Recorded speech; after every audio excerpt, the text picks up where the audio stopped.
जिन्होंने भी मोहब्बत का इजहार किया उन्होंने सारे दोस्तों को इनवाइट किया अज की सारी जी तकरीब है ये सैना प्रार्थना क्योंकि चार भाई ने सब तो बड़े भाई जड़े ने चौधरी जातमन सैना साहब उम्मीद भाई साहब थे मौजूद ने बड़े बड़े इतना सारे उन्होंने जानते फिर तारक साहब ने उन्होंने भाई साजिद साहब ने तो जनाब सब तो छोटे भाई चौधरी नासिर सैना साहब जो अंजुमन राइयां के नायब सदर भी ने तो को प्रमोशन होने वाली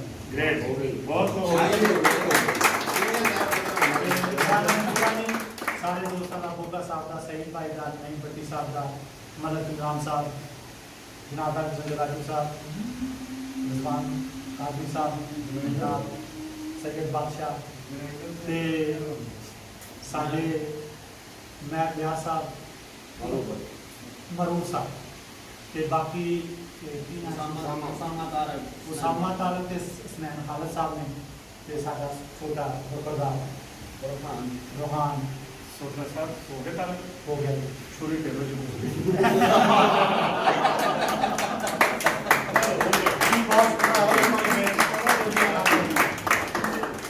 मलक साहब केक खाने तो सारे दा हो गया हाँ जी वो एक करोड़े रहंदे हो उन्हें मास्क करना ਉਹਦੀ ਵਜ੍ਹਾ ਇਹ ਸੋਸ਼ਲ ਮੀਡੀਆ ਤੇ ਨਾ ਪਤਾ ਚੱਲ ਜਾਣੀ ਸੀ ਜੁੜਨਾ ਪੜਨਾ ਉਹਨਾਂ ਕਹਿਣਾ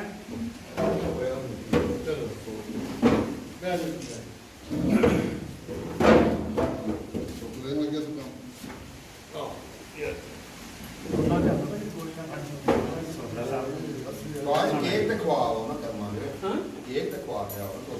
ਬਾਬਾ ਜੀ ਤੁਹਾਡੀ ਸ਼ੁਕਰੀਆ ਕਰੋ ਨਾ ਬਾਬਾ ਜੀ ਕੇਕ ਖਵਾਓ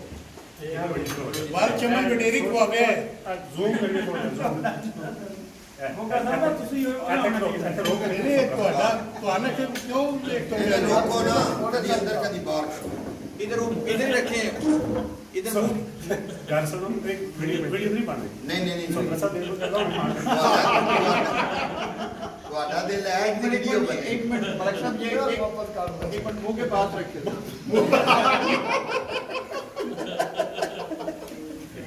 फिर तो मैं भी आवा ਤੁਹਾਡਾ ਇੱਥੇ ਪਹੁੰਚ ਗਿਆ वीडियो बना रहे ਭਾਈ ਤੁਸੀਂ ਵੀ ਹੱਸੋ ਪਿੱਛੋਂ ਲੱਗੇਗਾ ਕਿ ਪਰੇਸ਼ਾਨ ਕਰ ਸ਼ਾਹਰ ਨੂੰ ਬੁਲਾ ਛੱਡੋ ਖਾਓ ਤੁਸੀਂ ਨਾ ਉਹਨੇ ਇਹਨਾਂ ਦੀ ਬੜਾ ਸੋਦਾ ਸਾਹਿਬ ਸਰ ਬਹੁਤ ਦਿਨ ਚੀਜ਼ ਖਾਣੀ ਹੈ बच्चे थे ये भी ला लोगे ठीक होगा चलो ਹਾਲਾਂਕਿ ਮੈਂ ਉਰਦੂ ਚ ਅਲਫਾਜ਼ ਵਧੀਆ ਵਧੀਆ ਖਿੱਚੀ ਫਿਰ ਵੀ ਹੱਸ ਹਾਂ ਕੇਕ ਖਾ ਲਿਆ ਫੋਟੋ ਹੀ ਖਿੱਚੀ ਵੀ ਫੋਟੋ ਖਿੱਚ ਲਿਆ ਨੇ चलो जी आ ले रोटी खाओ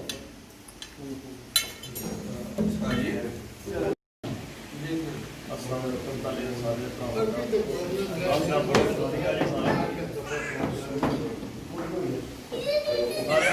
बहुत शुक्रिया तशरीफ सारी दावत बहुत शुक्रिया सारे भरावां का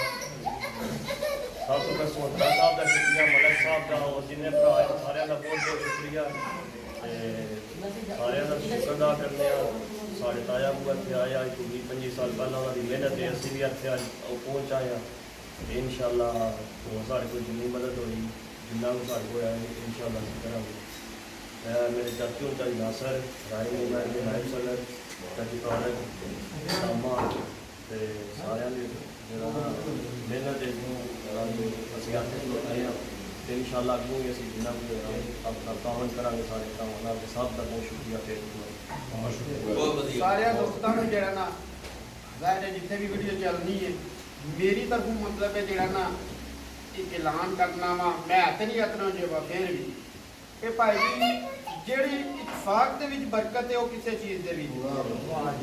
ਜਿਹੜੀ ਇਤਫਾਕ ਦੇ ਵਿੱਚ ਬਰਕਤ ਹੈ ਕਿਸੇ ਚੀਜ਼ ਦੇ ਵਿੱਚ ਸਾਡੇ ਵੱਡੇ ਭਾਈ ਜੀ ਆਏ ਉਹਨਾਂ ਆ ਕੇ ਮਿਹਨਤ ਕੀਤੀ ਉਸ ਤੋਂ बाद मतलब ਅਸੀਂ ਆਏ ਆ ਅਸੀਂ ਆ ਕੇ ਇਹ ਨਹੀਂ ਕਿ ਉਹਨਾਂ ਦੀਆਂ ਬਾਹਾਂ ਕੱਟੀਆਂ ਸੀ ਉਹਨਾਂ ਦੀਆਂ ਬਾਹਾਂ ਬਣੇ ਆ ਅੱਜ ਇੱਥੇ ਅਲਹਮਦੁਲਿਲਾ ਸਾਡਾ ਮਤਲਬ ਹੈ ਜਿਹੜਾ ਨਾ ਕਾਫੀ ਸਾਰਾ ਜਿਹੜਾ ਨਾ ਨਾਂ ਜਿਹੜਾ ਨਾ ਉਹ ਜਾਣਿਆ ਪਛਾਣਿਆ ਜਾਂਦਾ ਹੈ ਇਹ ਸਿਰਫ ਰੱਬ ਤੋਂ ਬਾਅਦ ਸਾਡੇ ਉਸ ਵੱਡੇ ਭਾਈ ਹੈ ਜੀ ਤੇ ਮਾਂ ਪਿਓ ਉਹਨਾਂ ਦੀਆਂ ਦੁਆਵਾਂ ਤੇ ਬਾਕੀ ਆਪ ਜਿੰਨੇ ਵੀ ਯਾਦ ਸੱਜਣੇ ਨੇ ਸਾਰਿਆਂ ਬਾਕੀ ਅਸੀਂ ਅੱਗੇ ਵੀ ਇਨਸ਼ਾਅੱਲਾ ਮਤਲਬ ਇਹ ਸਾਰੇ ਕੰਮ ਕਰਦੇ ਰਹੇ ਸੋਦਰਾ ਸਾਹਿਬ ਨੂੰ ਵੀ ਪਤਾ ਮਲਕ ਸਾਹਿਬ ਨੂੰ ਵੀ ਪਤਾ ਸਾਰੀ ਦੁਨੀਆ ਦੇਖੇ ਨੇ ਜੀ। ਅੱਗੇ ਵੀ ਜਿੰਨੀ ਮਤਲਬ ਅਸੀਂ ਹੋ ਸਕੀ ਉਹ ਸਾਰਿਆਂ ਦੋਸਤਾਂ ਦੇ ਨਾਲ ਜਿਹੜਾ ਨਾ ਮਿਲ ਕੇ ਚੱਲਾਂਗੇ जी थैंक यू सारे दोस्तों का बहुत बहुत मेहरबानी। मैं समझता हूँ जी बड़ी अच्छी बात की नासिर भाई किसी तारफ के मोहताज नहीं है और महाफिज सजाना जो है नेकी के साथ साथ दोस्तों के साथ एक जोड़ होता है और जोड़ के नाते रिश्ते जुड़ते हैं रिश्तों के नाते दोस्त बनते हैं दोस्तों के नाते रिश्ते बनते हैं वहाँ से फैमिलियाँ जन्म लेती हैं जहाँ फैमिलियाँ जन्म लेती हैं वहाँ पे बरकतें लेती हैं जहाँ पे बरकतें चलती हैं वहाँ पे महफिलों में खुशियाँ बांटी जाती है और ये बहुत शुक्रिया बहुत शुक्रिया।